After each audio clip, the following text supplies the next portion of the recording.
기자회견에 나선 이재명 대표는 대한민국 위기의 바람을 멈추겠다며 자신의 구상을 밝혔습니다. 국정 정상화를 위한 초당적 협력체, 국회 정부가 함께하는 국정안정협의체 구성을 제안드립니다.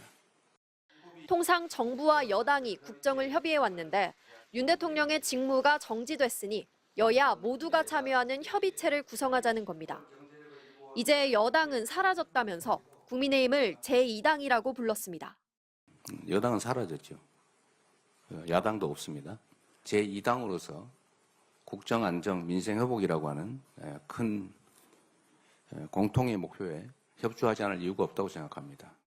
이재명 대표는 혼란 수습을 위해선 경제 회복이 중요하다며 협의체에서 추가 경정 예산을 논의하자고 제안했습니다.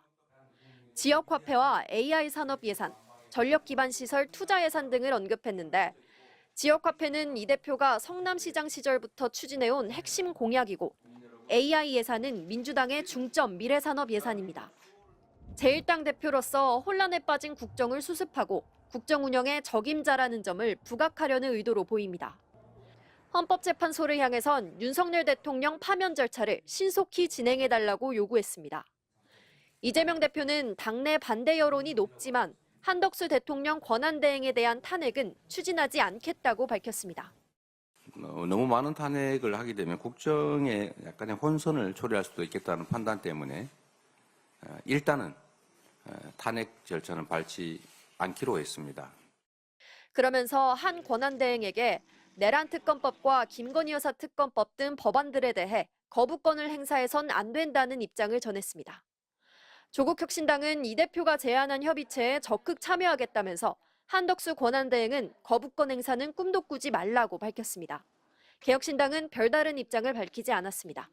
MBC 뉴스 김정우입니다.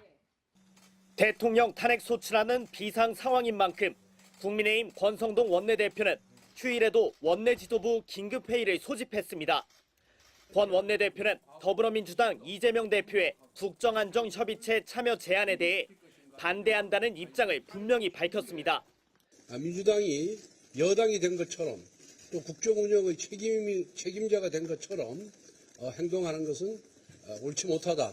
여전히 국민의힘이 여당이고 사실상 당 1인자인 한동훈 대표를 건너뛰고 2인자가 당의 공식 입장을 밝힌 겁니다.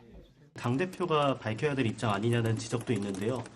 당대표께서 특별한 언급이 없고 지금 상황에서 그렇기 때문에 직접적으로 한 대표의 거취를 언급하진 않았지만 한 대표가 깊이 숙고하고 계시리라 생각한다며 압박을 이어갔습니다. 당 내부에선 지난 총선을 앞두고 한동훈 비대위부터가 불행의 시작이었다. 찌질하게 굴지 말고 즉각 사퇴해달라 등 한 대표에 대한 공개 비난이 쏟아졌습니다.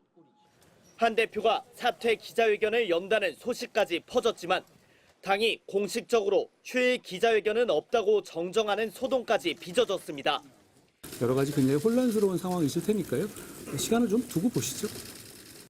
시간을 두자며 어제 공개 일정을 잡지 않았던 한동훈 대표는 오늘 오전 국회에서 기자회견을 열겠다고 예고했는데 사퇴 압박이 거센 만큼 거취에 대해 입장을 밝힐 것으로 예상됩니다. MBC 뉴스 윤수환입니다.